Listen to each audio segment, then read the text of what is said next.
a voice. I see the thousands of your letters, tweets, emails, you name it, coming in. Britain is broken. How on earth did we get into this mess? But more importantly, how do we get out of it? The establishment had their chance. Now we're here to represent you. It's time for something different. It's time for GB News. I'm very patriotic. I believe in Britain. Our best days lie ahead. Britain's watching. Britain's watching. Join us here on GB News. The People's Channel. Britain's news channel. I'm Andrew Doyle. Join me at 7 o'clock every Sunday night for Free Speech Nation, the show where I tackle the week's biggest stories in politics and current affairs with the help of my two comedian panellists and a variety of special guests. Free Speech Nation, Sunday nights from 7 on GB News, the People's Channel, Britain's news channel. Nightmare commute? Kick it up a gear with me, Patrick Christie's, at drive time, 3 till 6 p.m, Monday to Friday on GB News Radio. You can listen online and on DAB+, on the smart speaker app and on the GB News app. And if you've got an Alexa, all you have to say is, Alexa, play GB News. We're also on TuneIn and the Radio Player apps. From the school run to rush hour, get revved up with me, Patrick Christie's, on GB News and GB News Radio. What you get for breakfast is something that, if we do our jobs right, you will wake up to news that you didn't know the night before. It's a conversation. It's not just me and Eamon. We want to get to know you, and we want you to get to know us. From 6, it's Breakfast with Eamon and Isabel. Monday to Thursdays on GB News, Britain's news channel. Westminster is going around in ever-decreasing circles, followed by the media. Britain is broken. How on earth did we get into this mess? But more importantly, how do we get out of it? Join me at 7 p.m, Mondays to Thursdays on Farage, here on GB News. We will have open, rational debate. We've got to work out how Britain moves forward from this. Join us here on GB News, the People's Channel. Britain is watching.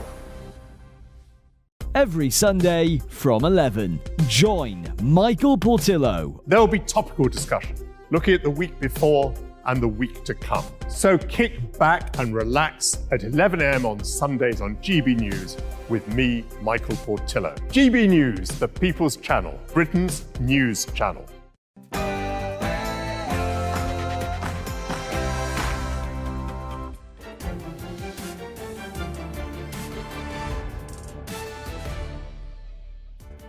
Hello, good evening. It's me, Jacob Rees-Mogg, on State of the Nation tonight.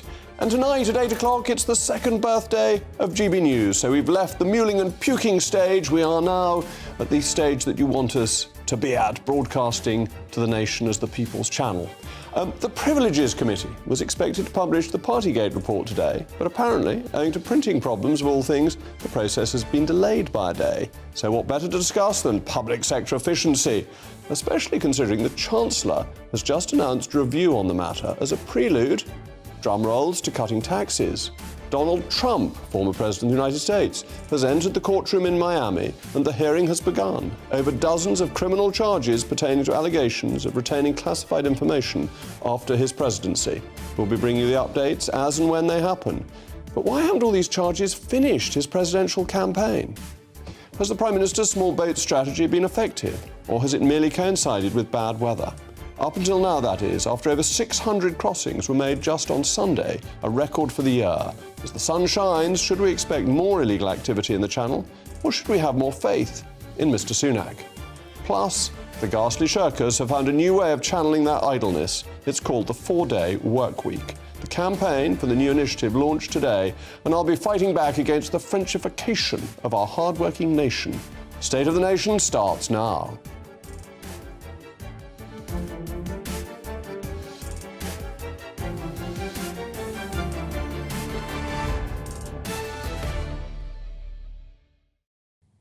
We'll also be joined by a particularly incisive panel this evening, the author and broadcaster Michael Crick and the criminal barrister and former Tory MP Jerry Hayes. As ever, I want to hear from you. It's the most important part of the programme. Email me, mailmog@gbnews.com. But now it's time for the news with Polly Middlehurst.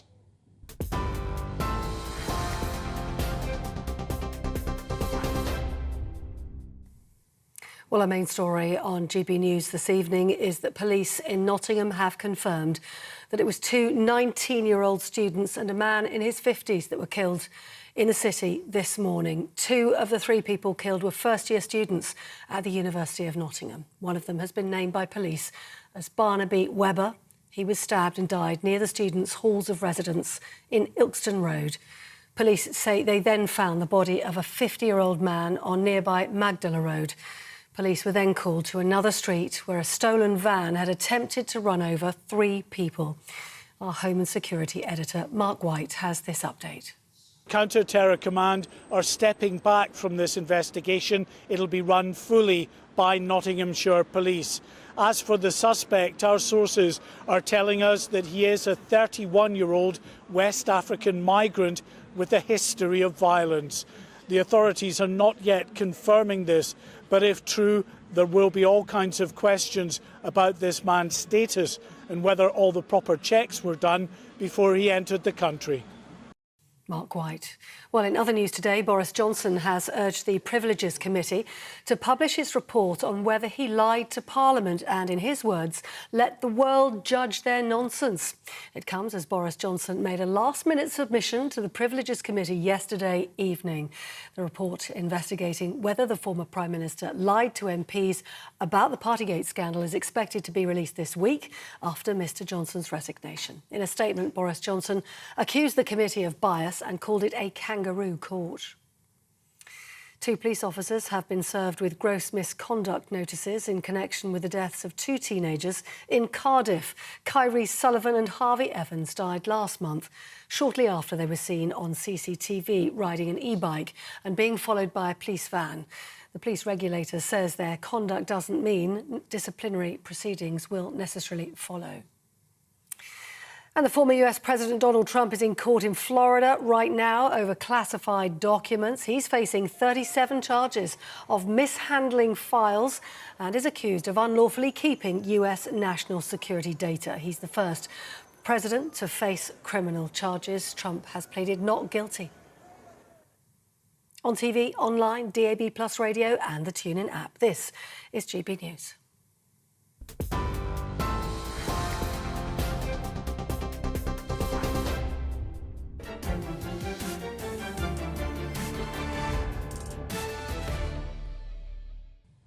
This morning, we heard the terrible news that 3 people were murdered and 3 more injured following a series of attacks in Nottingham city centre. This afternoon, it emerged 2 of the 3 people were 19-year-old University of Nottingham students. A man in his 50s was also killed. A 31-year-old man has been arrested on suspicion of murder following the 3 deaths. GB News sources confirm the suspect involved in the fatal stabbing is a man with a history of violence. Police say they have an open mind on the motive, but counter-terror officers are involved. Here's the latest from our Home and Security editor, Mike White, who is in Nottingham. Mike, what can you tell us? What have the police told us so far about what has happened, and what do we know about the suspect? Well, the very latest information that we have on the ongoing investigation is that those counter-terrorism detectives who've been liaising with their colleagues from Nottinghamshire Police throughout the day as that investigation continues into the horrific events overnight. Those counter-terrorism detectives, the Counter-Terrorism Command, is now stepping back from the investigation and allowing it to be fully controlled by Nottinghamshire Police. It doesn't appear that they have found anything to suggest a terrorist motivation, but they are still keeping an open mind on what the other potential motivating factors might have been. Another important piece of information that we got from our sources is a confirmation that the prime suspect in the murder of those 3 individuals and the injury of 3 others is a West African migrant, someone that we're told has a history of violence. Now, what we don't know is what his status in the country was, whether he was here lawfully, whether he was here illegally, or even an asylum seeker. We don't know that, but there will still, regardless of any of those factors, be questions to be asked about that history of violence, whether that was a history of violence from West Africa, and if so, was that something that was declared or even looked into before this man entered the United Kingdom, or indeed was it violent acts that were committed while in this country, because of course there is also an onus on the authorities to look to remove habitually violent offenders who are from overseas but are living in the UK. And at the moment, Mark, we have no idea of motive. We just know that this was a horrible and brutal attack which has killed 3 people and left 3 injured. Yeah, I mean, all we know is that the events unfolded just before 4 o'clock in the morning, that these 2 young students who'd been enjoying a night at a local nightclub had been walking home, were attacked and stabbed to death. Then a man in his 50s stabbed to death and his van stolen, which was then used to plough in to those 3 other local people in the centre of Nottingham. Quite what the motivation was, we just haven't got to the bottom of that yet, but that's something the detectives here are working on, but not any longer with the assistance of counter-terrorism police. Well, thank you, Mark. We pray for the souls of those who have been killed and for those who are grieving, and of course for the recovery of those who have been injured. Breath was bated across the land, awaiting the publication of the Privileges Committee's Partygate report, when it emerged that an issue with the printers has led to a delay in the publication timeline, so we'll have to wait for that until tomorrow. But it just so happens, by complete and rather ironic coincidence, that the Chancellor, Jeremy Hunt, has announced a Treasury review into public sector efficiency. Perhaps the best place to start might be with the printers. In a speech to the Centre for Policy Studies last night, the Chancellor explained that public sector output is 5.7% lower than pre-pandemic compared to private sector output, which is 1.3% higher. Perhaps reminding people to go into work was the right thing to be doing. In other words, while the private sector has bounced back, the public sector is still idling its way through the effects of the pandemic. And that's why so many of my constituents are not getting the public services they expect in a timely way. This review is designed to curtail growth in public sector spending, which is growing significantly faster than the private sector. And the Chancellor also explained the failure to improve efficiency will lead to unsustainable levels of borrowing and higher taxes. Ultimately, we're going to need economic growth. And so the good news is that this review has been launched with the intention of allowing us to keep more of our own money. Now, government efficiency was something I was trying to do when I was the Minister for Government Efficiency. And we had a plan. I was following up on the work done by Francis Maude, which very successfully reduced the number of civil servants when David Cameron first became Prime Minister. And we wanted to get down by 90,000 to the 2015 level. And we also wanted to get rid of terrible wastes of money with some of the ridiculous diversity courses such as Check Yo privilege. But this has then stopped in an interregnum, and now it's very exciting that it may be coming back again, because it's not just civil service inefficiency, there's inefficiency across the public sector. So last year it was revealed that the NHS spends millions on diversity and inclusion initiatives. And why don't we scrap the 100 billion plus HS2 project, which is one of the biggest black holes for public spending you can imagine? The 11 billion foreign aid budget is always ripe for an overhaul. And last night, the ridiculous idea that local councils working 4 days a week, which we'll be talking about later, has increased its taxes more than almost anywhere else in the United Kingdom. So you pay more and you get less. So there are myriad avenues for saving taxpayers' money and making the state lean and productive. And it's no coincidence that as the size of the state increases, its productivity declines.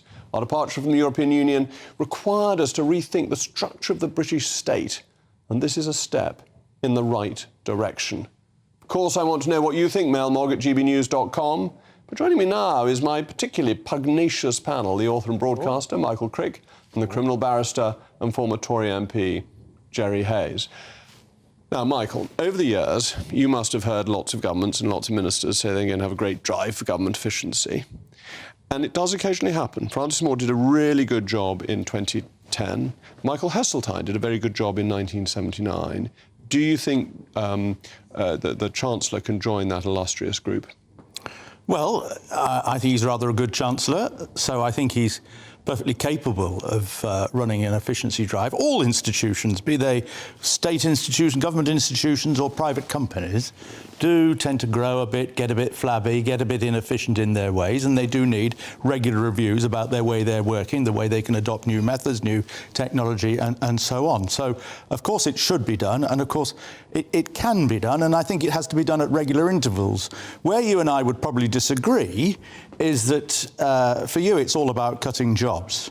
For me, it should be about paying people better pay, contrary to the wage freezes of the early years of your government, which I think has driven many people, many good people, from the civil service. I'm sorry. Yeah. And also, the other problem we had is... I agree with you. Yeah. Oh, well, that's good. That's great news. I want many fewer better paid civil servants. Right. Well, I don't think you should have necessarily have that fewer. I mean, after all, we saw during the the withdrawal from Afghanistan crisis, just how there seemed to be nobody in the Foreign Office dealing with this, totally short of staff. Well, it wasn't short of staff, they just weren't working properly. Well, not quite. The problem is there's a lack of specialisation in the civil service. Every former permanent secretary I speak to say exactly the same thing. Go to the MOD. The specialists who've been there for a long time, they've disappeared. People are moving from department to department, and the sort of history has gone. And it's a mistake. But, of course, going back to your initial thing, it's an old trick. I mean, they all said it. Margaret Thatcher... Well, let me just check your history. Which two departments, you only cut two departments in real terms through her term of office, which were they? Oh, I don't know. Defence and transport. Right. In every other department, there was an increase in spending. But she did the wonderful myth, very clever. She was a very good politician. Everyone thought she was cutting. She actually wasn't. But actually, to hold things steady, to get them to decline in real terms, as a percentage of GDP real terms, rather than inflation-linked real terms, you have to be giving that tough message that you are keeping things under control. Of course. Which she did very successfully. Well, yes, she did, but she did increase in real terms public expenditure in every department except for those two. Not proportionate to GDP. No. So the economy was growing faster than public expenditure, so public expenditure was relatively shrinking, which allowed for tax cuts, and that's the sort of philosopher's stone that we're looking for. And who was the best cutter of them all? David Laws, when he was Chief Secretary to the Treasury, the Coalition. 21 days. He was Chief Secretary. But the Treasury loved him. The Treasury loved him. He went round. You mean surely Danny Alexander, his successor? No, I'm talking about David Law. What, for 21 days? For 21 days, but the Treasury loved him. Well, what did he do in 21 days Because then? he went round I think Jerry's working on the basis if you say something authoritatively with enough confidence, people will believe you, even if it's absolute nonsense. What a terrible thing to say. Michael Heseltine actually was very good at reorganising. I wrote a book about him, and he used to do these reviews of the... I mean, particularly in that early period when he was under Thatcher, and he worked first at Environment, then at the Ministry of Defence. And I can't remember what the system was called, but he got people in to review the way everybody worked and worked out new, efficient ways of doing it, which I think is a good thing to do from now to then. The other thing I would add is at the top, you need a lot more continuity. And I think one of the disastrous things that's gone on with governments, you know, in my lifetime, governments of both parties is increasingly the ministers change and the civil servants are changing as well. Yeah. And without the continuity, you're bound to be inefficient. I absolutely agree with this, because we were doing this in the Cabinet Office when I had the responsibility for it, but there's now been from September to now, with it simply not being done. That's the best part of a year lost when we could have begun the savings, and all of these things take time. So I think that's a very fair point. But what Michael Heseltine did, a really clever thing to do, was he insisted when he was first at the Environment that every new employee should be approved by him personally, and it cut the numbers very dramatically. That cannot have been the case. There must have been tens of thousands. Yeah, he handed it over to a subordinate after a brief time, but to begin with, every single one had to come to him. But he was a successful businessman, the Haymarket Press. It made him millions and millions. probably one of the few people in politics, who, as a businessman, who succeeded. Most have been disaster. Although the funny thing is, actually, the business didn't do very well until he left the business to go into politics. And the skill that Heseltine showed was in choosing the right people to run the business in that sort of 30 or 40 years that he was away. But actually, that's one of the great skills of government, is appointing the right people, the right ministers, the right special advisors, and then delegating to them, which probably David Cameron was the best at of recent Conservative leaders. And Cameron was also good at this continuity thing. There wasn't a great turnover of ministers, partly because of the restrictions imposed by having a coalition with the Lib Dems. Every reshuffle was so much more complicated. There's a really interesting constitutional discussion to have on that. We're going to have to wait for another time. So thank you to my panel. They'll be returning shortly. Remember, I want to hear your thoughts. mailmog@gbnews.com. Coming up, Donald Trump has arrived in the courthouse in Florida to face dozens of charges relating to classified documents, and he has pled not guilty. We'll be bringing you the live updates as and when they happen. And don't forget the Shirkers from Home have launched their latest ploy, known as the 4-day work week. Is it possible to be productive working 4 days rather than 5? Or do we think we are a nation of Rumpelstiltskins, expecting to weave gold from straw?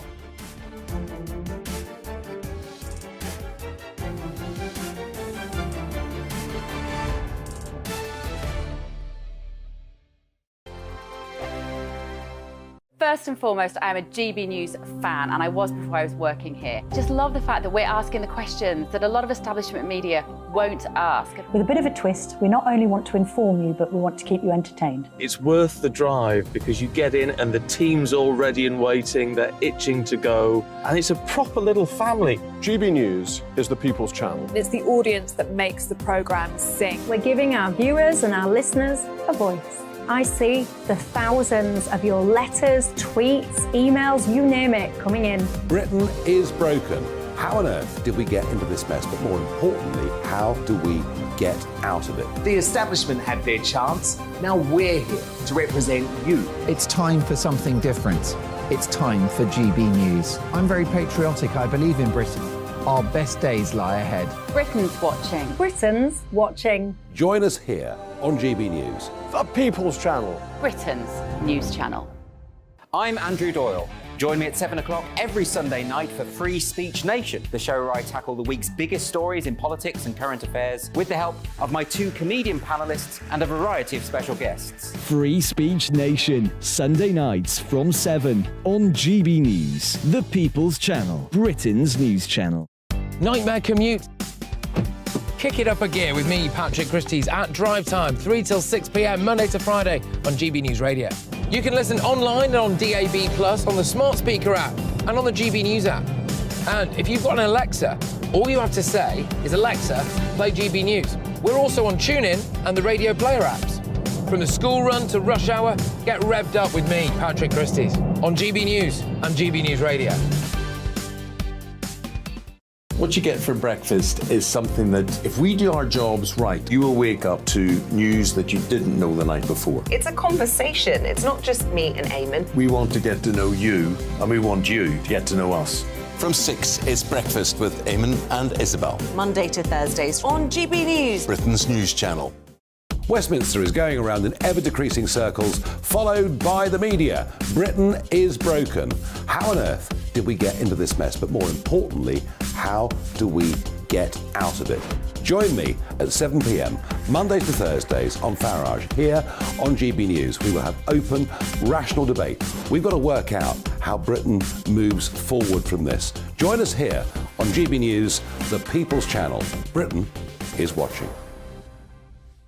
Every Sunday from 11, join Michael Portillo. There will be topical discussion, looking at the week before and the week to come. So kick back and relax at 11 a.m. on Sundays on GB News with me, Michael Portillo. GB News, the People's Channel, Britain's news channel.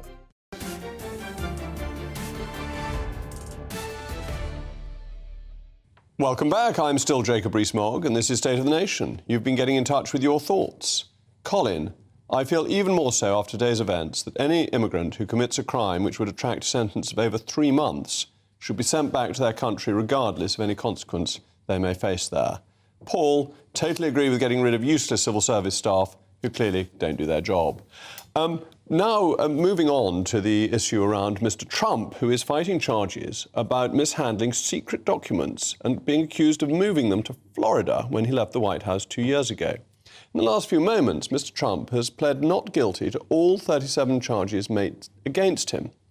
Weirdly, even if convicted, Mr. Trump has vowed to keep going with his campaign to return to the White House, even if that means doing so from a prison cell.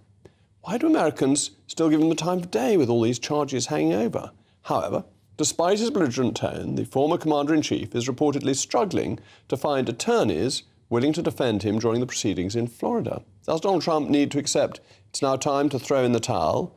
Or will this latest episode in the Trump saga rouse more public sympathy? Well, I'm delighted to be joined by Susan Platt, former Chief of Staff to Joe Biden in the US Senate. Thank you so much for joining us.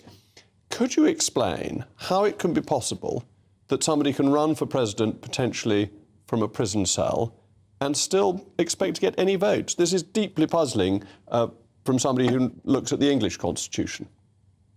Well, thank you for having me, and I totally agree with you. It is just kind of beyond the realm of any understanding whatsoever. And Donald Trump just tweeted that it's a sad day in our history. It's a very sad day. That's one thing I can agree with him on.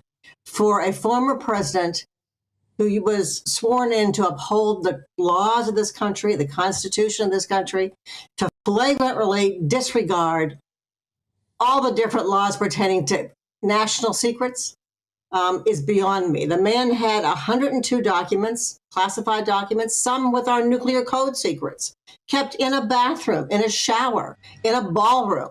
And the thing that I just don't quite understand, and I don't think many of us can understand, these are serious charges. Why does the man insist on keeping them? Why was he playing cat and mouse with his attorneys? Why was he playing cat and mouse with the FBI?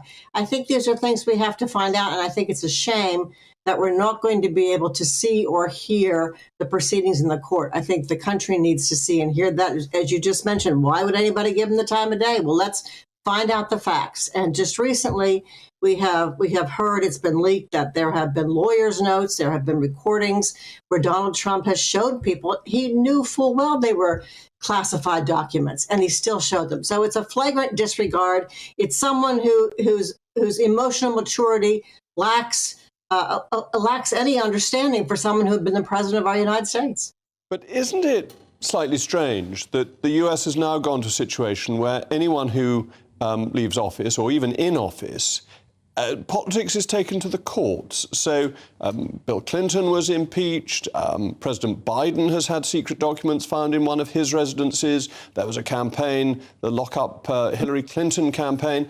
Is this the right way to do politics? After all, Ford pardoned Nixon because he thought it was not distinguished for the US to have a former president being prosecuted. Well, I think he did the right thing. But what you're talking about with President Biden and former Secretary of State Clinton, you're comparing apples and oranges. Joe Biden said, come in, take a look, open it up for the FBI. On the other hand, Donald Trump just lied and obfuscated and lied again. This is what we don't understand. Hillary Clinton was found to not be charged with anything. It was not something she did on purpose. We know Donald Trump is purposefully withholding these documents. Why? So why? To what end? I'm in a funny way quite pleased with this, because it seems that with his base, this makes Donald Trump more popular, more likely to win the Republican nomination, and from a Democrat point of view, easier to beat in the general election? Well, maybe so, but I really have to look at it from a standpoint of just being sorry for the state of our country right now. I have to agree with you. It's almost like we're about to have a three-ring circus. He's been indicted in New York. He's now been indicted in Miami, or about to be. He'll be indicted in Georgia. This is someone who has a flagrant disregard for what's happening. But I will tell you this. Similar things happened with Richard Nixon in the beginning. His base rallied around him and they stood with him. But if you make a special note of what the members of the United States Senate and even one or two members of the Republican Party running for president right now for 2024, they're all starting to back up a little bit. Because what are we dealing with? We're dealing with national security. OK, There's well, nothing thank you very much, more important than Susan. that. I'm very Trade grateful secrets. for you taking time to join us. But now with me is Sarah Elliott, spokesman for Republicans Overseas UK. Sarah, thank you very much for coming in. Pleasure. This is so extraordinary from a British point of view to see a former American president being charged on a state and federal level, but saying he'll run for president from a prison cell if necessary. Yes, well, and he gets even more popular with Republicans right now. 76% of Republican primary voters think this is politically motivated, that this indictment will hold no ground, and that Joe Biden is weaponizing the Department of Justice to go after his biggest political rival. And even 14% of those people are like him even more. So the base is definitely rallying around Trump. We see a boost in the polls of about 20 points, which puts him 40 points in some polls ahead of his next contender. So that's for the Republican primary, but he has to win a general election. Where are the independents in this? Are they thinking it's all a terrible political stitch-up, or are they thinking we don't want a criminal becoming our president? Well, and to note, in the U.S., independents are growing. They're about the same size as Democrats and Republicans. So this is a very important cohort, and they don't like the look of this. I mean, 40-some% think it might be politically motivated.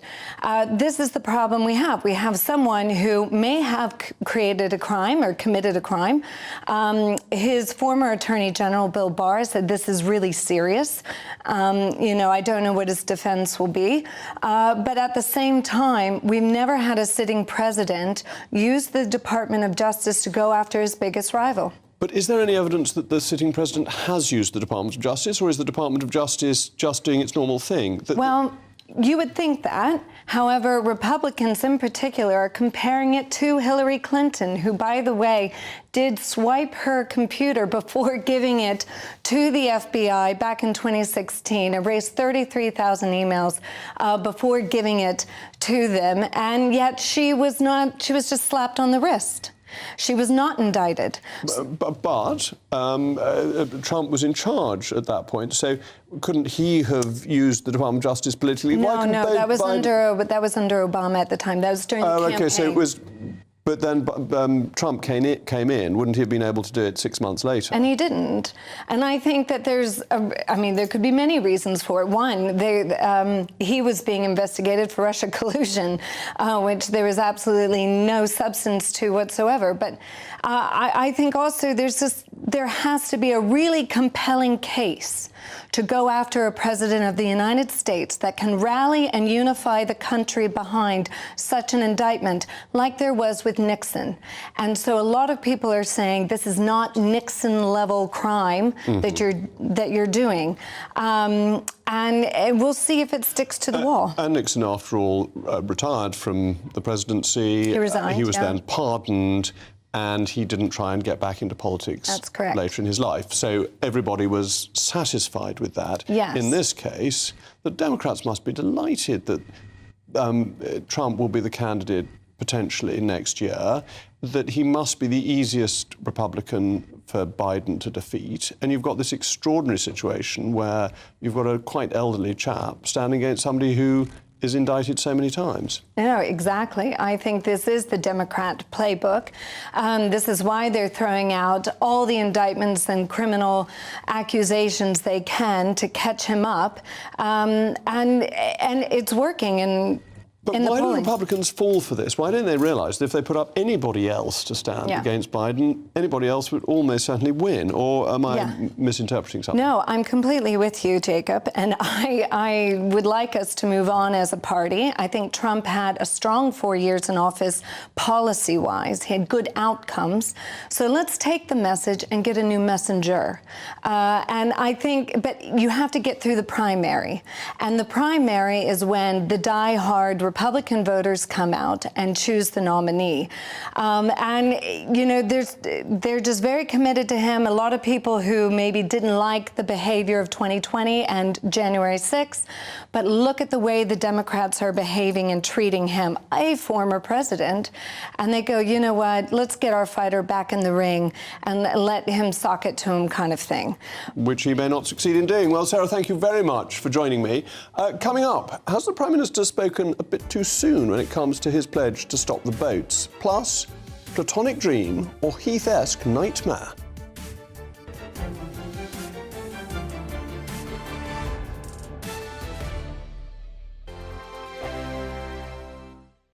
Like all families, we have arguments every now and then, but actually we agree on what the mission of GB News is, and that's the most fundamentally important thing. GB News provides the kind of platform that lets all voices be heard. We don't hold back. We're free to say what we really think. Just because some people who live in a tiny little Westminster bubble think that their particular story is important, that's not the most important story for me. And often they will be difficult stories, stories that you won't find on the establishment media. Because what people think in the north of England may be very different to what they're thinking in their home counties. We're going to carry on telling the world what life is really like for households up and down the UK. We love to be in your car, in your kitchen as you're having your breakfast. Whatever you're doing, you are part of the show.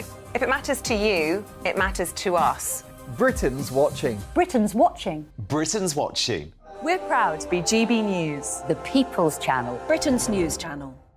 Join me, Patrick Christie's, Monday to Friday, 3 till 6. We tackle the day's news agenda like you've never seen before. It's high tempo, high octane, the most controversial topics, and the best guests. You will not be able to take your eyes and ears off it. I'm not afraid to ask the questions that you really want answered. 3 till 6 p.m, Monday to Friday on GB News, the People's Channel, Britain's news channel. Join me, Camilla Tominey, on Sunday mornings from 9:30, taking the politicians to task and breaking out of SW1 to see how their decisions are affecting you across the UK. Bursting the Westminster bubble every Sunday morning, only on GB News, the People's Channel. Britain's watching. Join us every night on GB News at 11 p.m. for Headliners, which is 3 top comedians going through the next day's news stories, which is exactly what you need, because when the establishment has gone crazy, you need some craziness to make sense of it. So join us 11 p.m. every night on GB News, the People's Channel, Britain's news channel. Hi, I'm Dan Wootton. You can watch me live on GB News Monday to Thursday from 9 p.m. And did you know that you can also watch and listen live on our website, gbnews.com. You'll always be up to date on the latest breaking news, as well as enjoying the best stories, opinions, and shows. You can even join the debate under our live player as you're watching. So head straight to gbnews.com on TV, radio, and online. GB News, Britain's news channel. So Jubes and Kerr, we tackle the issues of the day with real robust debate, both sides of the fence, battling it out with me in the middle with my forthright opinions and views. And often really interesting things happen because you start with a position and then by the end of the debate you find actually, well, I might not have thought about that one. What we need in this country is 2 new political parties. You should maybe think about doing a 2024 calendar. I'm Michelle Dewberry and I'm keeping you company right through until 7 o'clock this evening. GB News, the People's Channel, Britain's watching.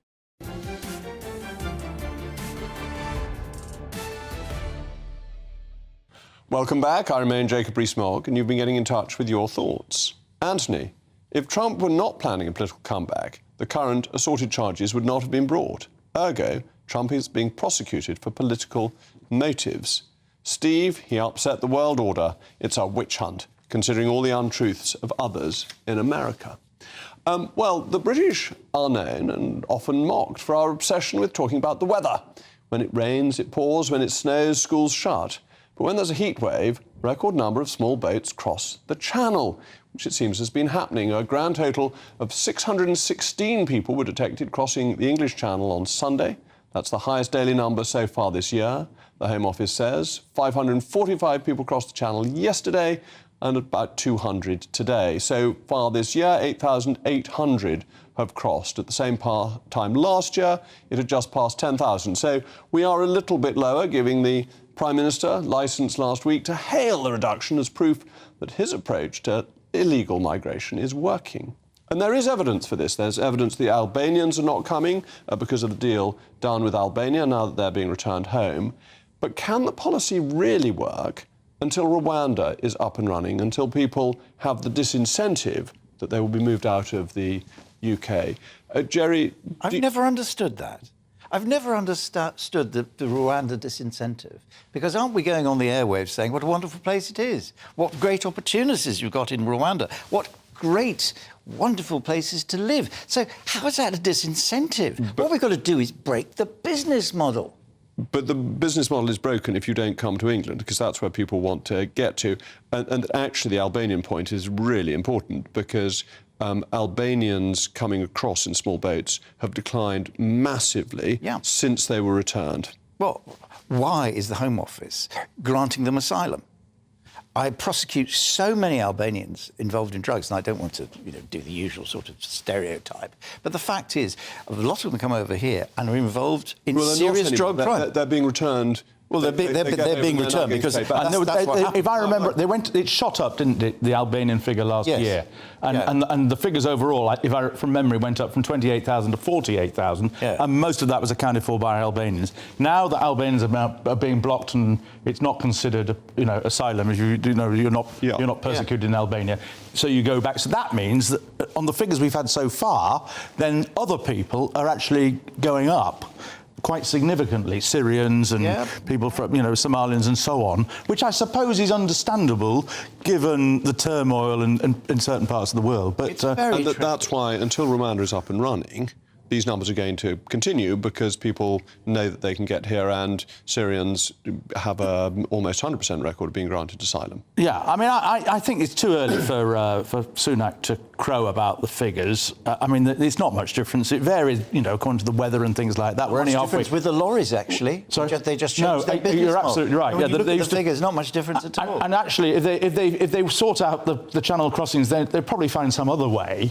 of getting here, maybe a different route or something. Yeah. I mean, my view on this is that there isn't a huge. I mean, I do think it's unfair that young, powerful men with money can get into this country this way when women and children and people who are poor, who may be equally deserving of asylum or more deserving, can't. And I think that unfairness is something that many of my Liberal friends are not willing to confront. But I think there ain't much we can do about these figures. I don't think the Rwanda thing will ever really work. No. It's only ever going to be a few hundred. And, I mean, I don't think the British government should be dealing with Rwanda. Its human rights record is appalling. I mean, these people are meant to be fleeing human rights violations in other places, and now we're sending them off to a place run by Kagame, which is increasingly as a dictatorship. Yes. But the agreement does provide them with protection, provides them with living accommodation that will be safe and secure, and that... So they'll be able to demonstrate and protest and do all the things that They've got we a value terrible in this record country. on human rights and shooting asylum seekers. Haven't they? Rwanda has been shooting asylum seekers. Oh, yes, there was a case. There were 12, weren't there, about 2 years ago? Yeah, but we haven't, not from the UK, we haven't sent asylum seekers. We haven't sent any asylum seekers there. I think, there. did Israel do it? Yeah. I think they did, yes. Yeah. And that we have agreements with Rwanda, and we'll be paying generously to ensure that conditions are satisfactory. Yeah. And Rwanda's come a long way from where it was. Well, I mean, I can't claim to be anything like an expert on Rwanda. From what I've read, it's been going backwards in the last year or two. I just wonder whether there's a prejudice against Rwanda because it's agreed to be part of this scheme. No, people want to. No, I've been conscious of Kagame's darker side for a long time. So, do you think that the scheme will get up and running with the House of Lords where it is at the moment? That the House of Lords at the committee stage, it'll die. It'll wither on the vine. Okay, but this is the ironically called illegal immigration. Okay, but if the illegal migration bill, absolutely. Yeah. But if Michael's right, which actually I think he is from the figures, and that the Albanians have simply been replaced by and large by other people, and the numbers remain broadly similar, then this is a big difficulty for the government, because it's focused so much on dealing with the small boats. Yes, and coming up with a general election, he's going to have to deliver. And it's very difficult indeed. It really is. Because, I mean, you don't think Rwanda will work anyway. No. But if Rwanda doesn't even happen, there's no chance. That Rwanda is the only chance to get the numbers down. Well, you've got Jerry's option, but I don't think that's really workable. I mean, getting rid of the business model, yeah, great. We'd love to get rid of the business model, which enables gangsters to bring these people here, but it ain't going to happen quickly. The TikTok stuff has been quite effective, because TikTok. I won't explain. But it's all right. But I shouldn't think you're on it. I'm not. No. Yes. My children are. Yeah, well, all right. Well, there's probably a few fake ones on it. Fake Rees-Moggs on it. That is the attraction by people looking at TikTok and saying, yeah, you can get across here and there's a wonderful life for you because you're not going to be caught and you put up here and you put up there. And it seems to be working. That was some of the stuff which was coming up last week. Michael's point is the key one. It is young, fit males who have the money to get here. On the other hand, these people, when they come here, they will contribute to society, and in the long term, some of them will be Prime Minister in 50 years. And they're very brave to do it. Yes, to take the risk. Yeah. But nonetheless, they are not the people you should be prioritising as refugees, who are the whole. If you're talking about refugees, yes. And of course, we're getting some element of agreement with my panel. This is very depressing. We better have a row, Michael. We hope to see my panel again next week. Coming up, can the economy function on a 4-day working week, or are we all about to go bust?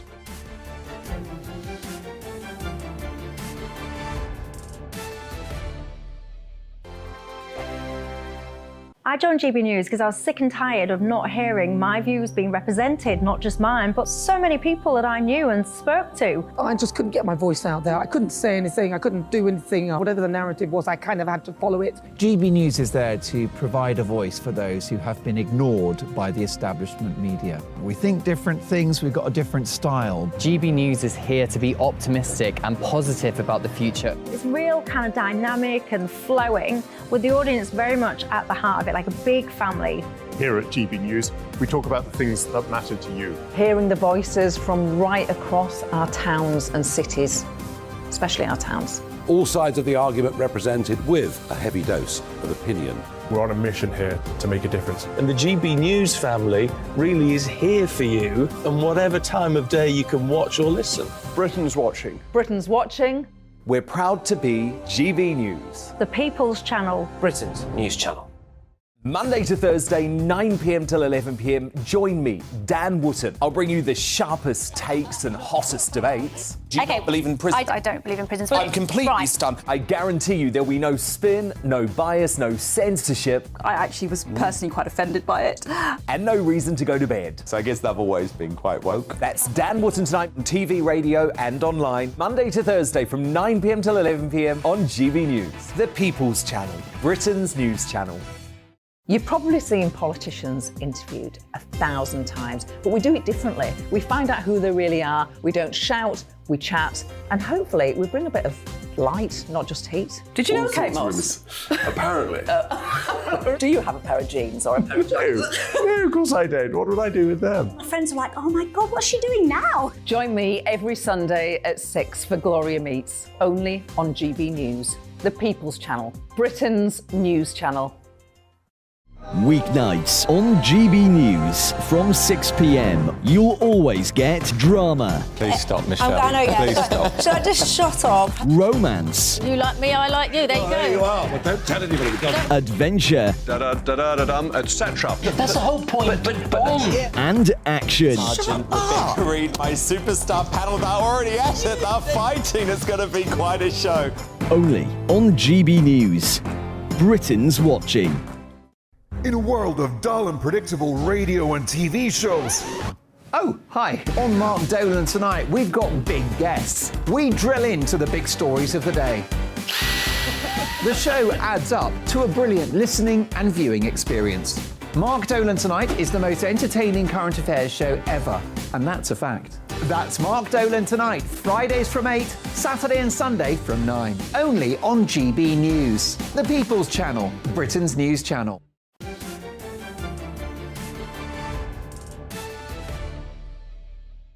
Welcome back. I continue to identify as Jacob Rees-Mogg, and this is State of the Nation. You've been getting in touch with your male Moggs. Yvonne says, how hard can it be to find out what countries these people have arrived from and drop them off at said embassy and tell them these are your citizens, you deal with them, pay for them, return them, do whatever. They should not become our problem. I think that's a novel solution. Perhaps it should be tried. Peter, we have many uninhabited islands around the UK. We don't need to send people to Rwanda to process them. We can place them on the uninhabited islands in all-weather marquees and process them there. I'm not sure Rockall would be that easy. Craig, I really think we should be more considerate for the welfare of these people. They clearly have something to run from, and that is a fair point. But now, the idler's dream could be closer to coming true. With the UK's productivity levels already stubbornly low, campaigners are calling for the introduction of government policies to enable a 4-day working week. The work shirkers, or should I say the 4-day working week campaigners, have proposed this at a cross-party conference today. They argue that the British public overwhelmingly want to reduce their working hours, with apparently more than 2/3 supporting this movement. But is it realistic? The proposition includes whittling down the working week from 48 to 32 hours by 2030. The alleged aim is to increase productivity of workers while deploying the typical 21st century buzzwords. So with some sectors, such as hospitals, already overstretched and understaffed, who will fill in for the staff shortages when employees are relaxing on their extra day off? But Vox Populi, Vox Dei. We asked the people of Britain for their thoughts on the 4-day working week, and the people have spoken. Probably won't work with people's mentality, because I think people will just try and use it as a skive. Sounds an excellent idea to me, yes. I think I don't know if work 20% harder to really warrant taking that day off. I do care work, so it's going to be a bit difficult. So, yeah, still need 5 days, and the care is like 7 all the time, isn't it, really? I do think it would work, yes, actually, to be honest. Yeah, I think people would work probably more efficiently for the... Personally, school for 4 days for a week is really good, because then you get more chances to, like, I don't know, prepare for the days coming from the weekend. I don't think so, not in our industry. We need someone there all the time, so... By Joe Ryle, director of the 4-day week campaign. Joe, thank you very much for coming in, and you've launched your document today, which you've got in front of you. The difficulty is the UK has a productivity problem. How do we increase productivity if we're lowering the working weeks? The French went down to 35 working week and found they had real problems with productivity.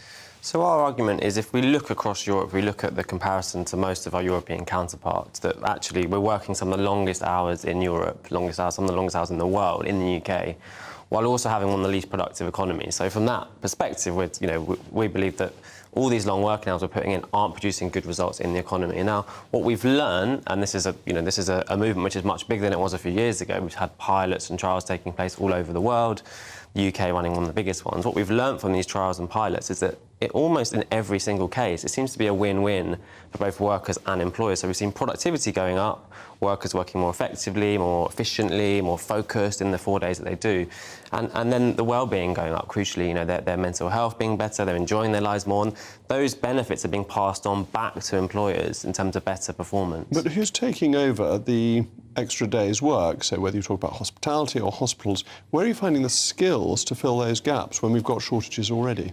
So as part of our work, we also support companies in adopting 4-day working week. We do coaching and help them on the journey. And with every single company we've worked with, there always seems to be around about 20% of the work that people are doing which doesn't actually contribute towards the overall goal of an organisation, doesn't contribute to their performance or productivity. So it is about working less hours, so you're better rested, you're more efficient, you have better well-being. It's also about working smarter, about working differently, about looking at the ways in which you can change the way in which you work to fit the 4-day working week, and that's where the productivity gains have been coming from so far. But isn't part of the problem with productivity in this country that we haven't mechanised, that we've actually relied on large-scale immigration at low wages, and that has been a good part of the reason we've had low productivity? And to do what you're suggesting, we need to move to a high-wage economy and a highly mechanised economy to make up the gaps. I mean, I think Brexit certainly had an impact on the possibility for sort of hiring workers. But we're looking at this in the grander picture. It was 100 years ago we moved from a 6-day working week to a 5-day working week, and obviously the economy has transformed since then. It's very different to that time, which was a more agricultural, industrial economy. And so what we're saying is 100 years later, for all the productivity gains we've seen in the economy over the last few decades, that's got to be passed back to workers in terms of more leisure time. So we believe we're long overdue a 4-day working week. Would you expect Friday to become like Saturday and Sunday, effectively a weekend, a long weekend, or would you expect the rotation of the 4-day week to mean that Friday remained a full day? Yeah, that's a good question. I think in the long term, it would make more sense for Fridays to become as part of the weekend in a more natural way. But in the short term, we're not, in this manifesto, we're not calling for a 4-day working week for everyone overnight. Of course, that would be reckless. You can't do it that way. We've said that could happen over something like a parliament 5 years. But, at the moment, companies are implementing it in a way which suits them. So for some, that is about four days, Fridays off. For others, it's maintaining the 5-day, even 6-day, 7-day coverage, but staff rotating their days off. And, it should be up to companies to implement it in a way which suits their needs. But one of the things that worries me is that as a constituency MP, I get lots of people writing to me about their passport with the DVLA, with the probate office, even the coroner's court, not getting the service that they need in a timely manner. If the working week is reduced, isn't that problem just going to get worse? But the thing is, workers can't perform effectively when they're burnt out, when they're stressed, when they're overworked, and so it does look much better from all the evidence we've seen from across the world that when you work 4 days, you deal with things more efficiently. There was a call centre which took part in our UK pilot who moved to a 4-day working week, and they found that even though staff are doing less days and less time in the office, they were actually dealing with the phone calls much more efficiently just because they had more capacity to deal, to perform better in their job. So it does work. France, when it went to a 35-hour week, found it very difficult and had lots of problems, and businesses found it very hard, and particularly agriculture found it very difficult. So shouldn't we see what has happened in other countries that adopted this and be quite cautious? Well, I don't think it was completely disaster in France. I think it wasn't implemented as clearly as they would have liked. I think there were lots of exemptions, is my understanding of that. But if we look at Germany, they're working 27% less hours than us, according to a new study this week, actually, in Bloomberg. It was a Barclays Bank study. They're doing 27% less hours, but they have a more productive economy, so something's not working. But it's a very different structure of the economy, because our economy is much more a service industry.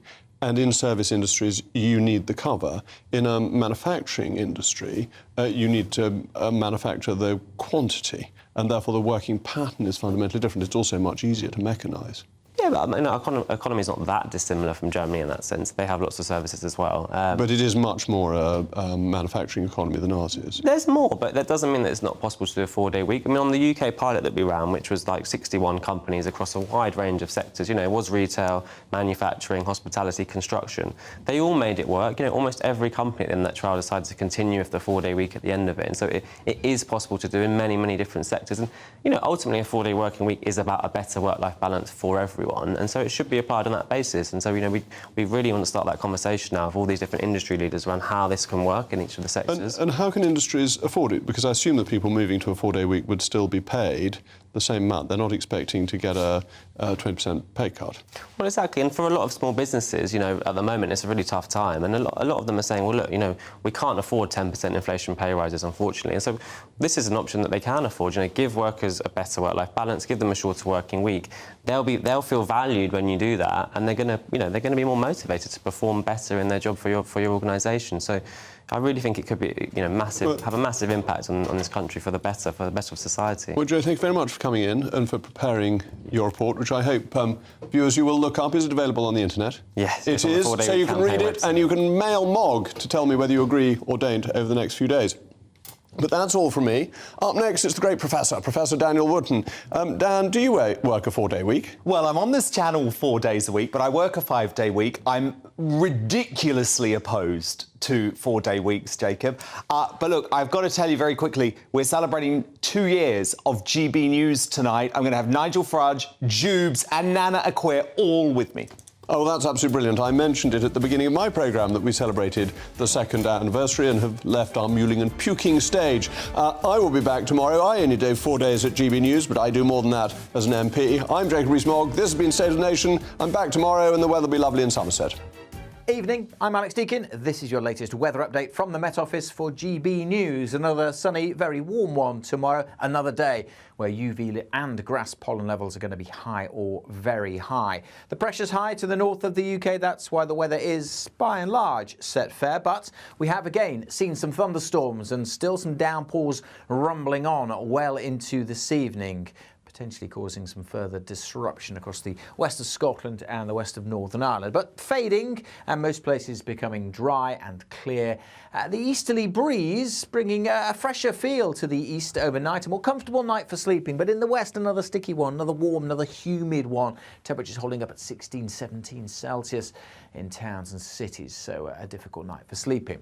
Another fine, very warm summer's day to come, though, for the vast majority on Wednesday. The small chance of seeing a heavy shower breaking out most likely over the Highlands of Scotland, but the vast majority dry and sunny, maybe a bit misty around some coasts. The easterly breeze making temperatures here in the low 20s, but for most places, temperatures a degree or so down on today's, but still getting into the mid to high 20s pretty widely. Still a pretty warm day for the time of year.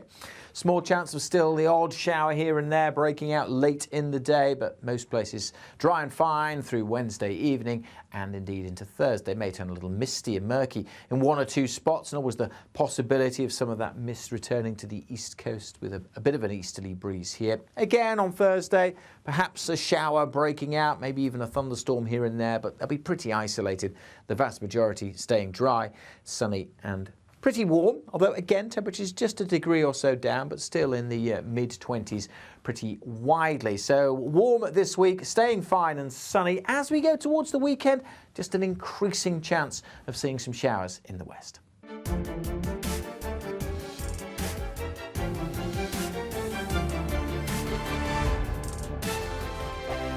First and foremost, I'm a GB News fan, and I was before I was working here. Just love the fact that we're asking the questions that a lot of establishment media won't ask. With a bit of a twist, we not only want to inform you, but we want to keep you entertained. It's worth the drive because you get in and the team's all ready and waiting, they're itching to go, and it's a proper little family. GB News is the People's Channel. It's the audience that makes the programme sing. We're giving our viewers and our listeners a voice. I see the thousands of your letters, tweets, emails, you name it, coming in. Britain is broken. How on earth did we get into this mess? But more importantly, how do we get out of it? The establishment had their chance. Now we're here to represent you. It's time for something different. It's time for GB News. I'm very patriotic. I believe in Britain. Our best days lie ahead. Britain's watching. Britain's watching. Join us here on GB News. The People's Channel. Britain's news channel. I'm Andrew Doyle. Join me at 7 o'clock every Sunday night for Free Speech Nation, the show where I tackle the week's biggest stories in politics and current affairs with the help of my two comedian panellists and a variety of special guests. Free Speech Nation, Sunday nights from 7 on GB News, the People's Channel, Britain's news channel. Nightmare commute? Kick it up a gear with me, Patrick Christie's at Drive Time, 3 till 6 p.m.